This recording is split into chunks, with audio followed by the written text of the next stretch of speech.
Bonjour à tous et bienvenue dans Plus belle la vidéo, votre émission sur la série de France 3. Nous allons revenir en images sur les événements de la semaine écoulée qui nous montrent l'évolution de certaines intrigues et visiblement le départ de certains personnages que nous avons appris à aimer depuis toutes ces années. Alors, pour ce qui est de l'enquête sur le psy au milieu d'un mensonge, la police a une fois de plus arrêté Patrick, puisque le témoignage d'Emily était donc faux et il y a eu les preuves. Kevin a été obligé de confirmer, alors Emily lui en veut. Bon, je pense que ça va pas durer une fois que l'enquête sera terminée. Et puis en plus, Patrick a un alibi, qui n'est peut-être pas vraiment facile à confirmer, hein. Ça dépend de bon vouloir. Mais au moment où le psy se faisait tuer, il était en train de commanditer une tentative d'intimidation. Alors, c'est assez hilarant, bien sûr. Du coup, ça il va y avoir pas mal d'ennuis. Après, il y aura peut-être des circonstances atténuantes quand on sait la personnalité de cet individu qui avait des dossiers sur tout le monde, puisque nous savons maintenant qu'il faisait chanter les fées d'Allah pour obtenir de l'argent. Oui, vraiment, le psy n'était pas top.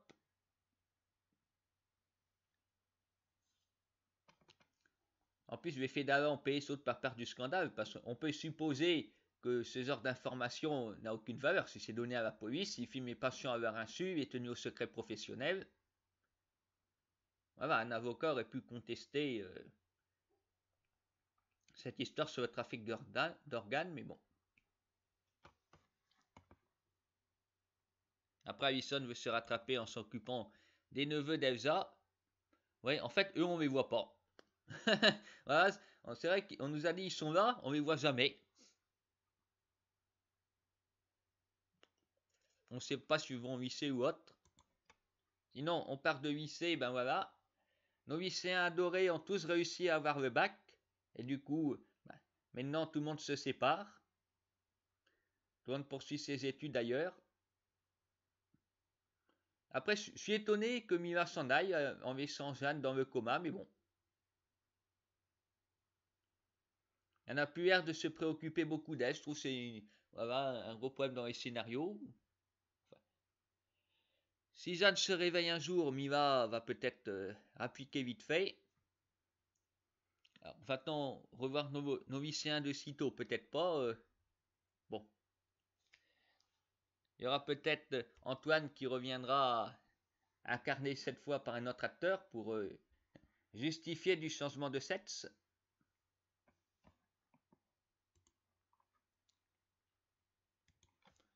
Alors, nous aurons vu là aussi une autre vidéo qui a été prise voilà, à l'insu.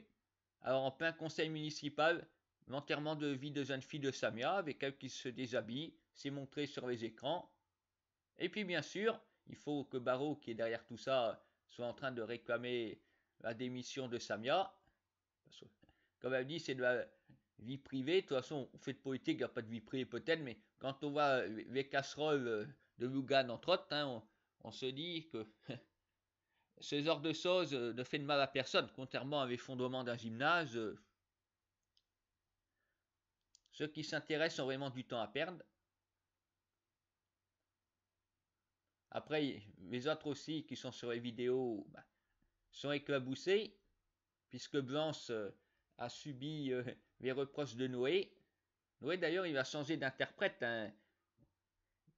Je pense que vous aurez remarqué, on a l'impression qu'il a fait tout d'un coup un pic de croissance, c'est plus du tout le même.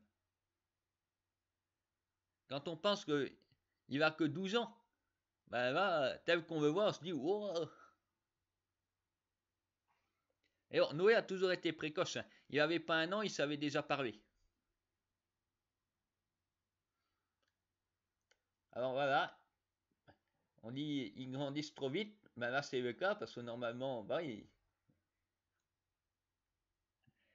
est né en 2007, hein, je vous rappelle, fin d'année.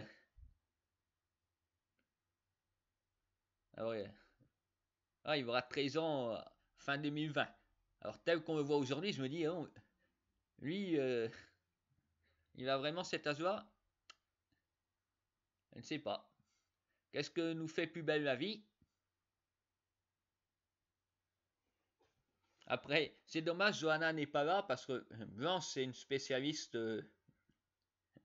aussi de ce genre de dérapage. Parce que autrefois, quand elle avait écrit un roman érotique, bah, ça retombait aussi sur Johanna, sur son frère Lucas. Voilà, on se moquait de la famille à cause de ça. Maintenant, quelques années après, Blanche qui fait un striptease et c'est diffusé. Alors, que va faire l'éducation nationale? Parce qu'autrefois, c'était apparemment un motif de renvoi, même s'il a échappé. Alors, cette fois-là, c'est sans doute Rochard qui va prendre la décision. Si l'éducation nationale décide de se mêler d'un sujet qui apparemment ne la regarderait pas, Blanche va encore avoir des ennuis avec sa hiérarchie. On verra à la rentrée dans la série, bien sûr. Parce que là, c'est le bac normalement. Les résultats ont été annoncés. Alors, il y a des vacances. Est-ce que ça va être de 2 mois? Pas certain. Mystère. Faut peut-être quand même ne pas attendre le mois de novembre pour faire la rentrée des classes. Sinon, en fait, c'est Claire qui s'en sort le mieux, qui se fait draguer. Elle qui n'avait pas confiance en elle, ben voilà, cette vidéo diffusée sur Internet ne lui cause pas de tort.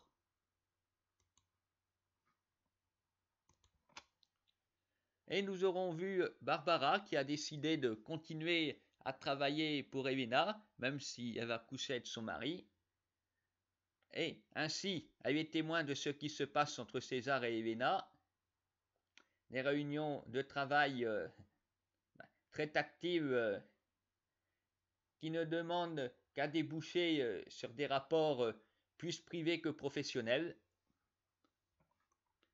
Et j'ai l'impression que Barbara est jalouse de voir César avec une autre femme, que ce n'est pas la morale qui parle, mais voilà, le cœur. Alors, que va-t-il se passer pour Barbara qui se retrouve dans une situation, j'ai l'impression, peu enviable? Nous verrons bien comment tout cela va évoluer. Après, pour ce qui est de la mort d'Alex, qui cette fois-ci sera arrêté? Il n'y a vraiment toujours pas d'idée de qui pourrait être coupable.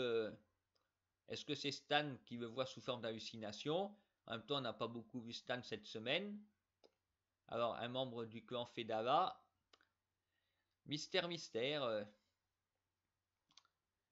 Nous verrons bien. En tout cas, quels sont encore les secrets, puisque Ariane, après avoir dénoncé Patrick, a décidé, tiens, je vais regarder une nouvelle vidéo. Voilà. Si ça se trouve, le coupable est là-dedans depuis le début, mais Ariane tarde à les regarder au lieu de les transmettre à ses collègues. Nous verrons bien. En tout cas, ce psy était vraiment un type détestable. Ariane sera sans doute la seule à regretter sa mort. Je vous souhaite à tous de passer une bonne semaine et rendez-vous le week-end prochain pour débriefer de ce que nous aurons vu et élaborer de nouvelles hypothèses sur la suite des événements.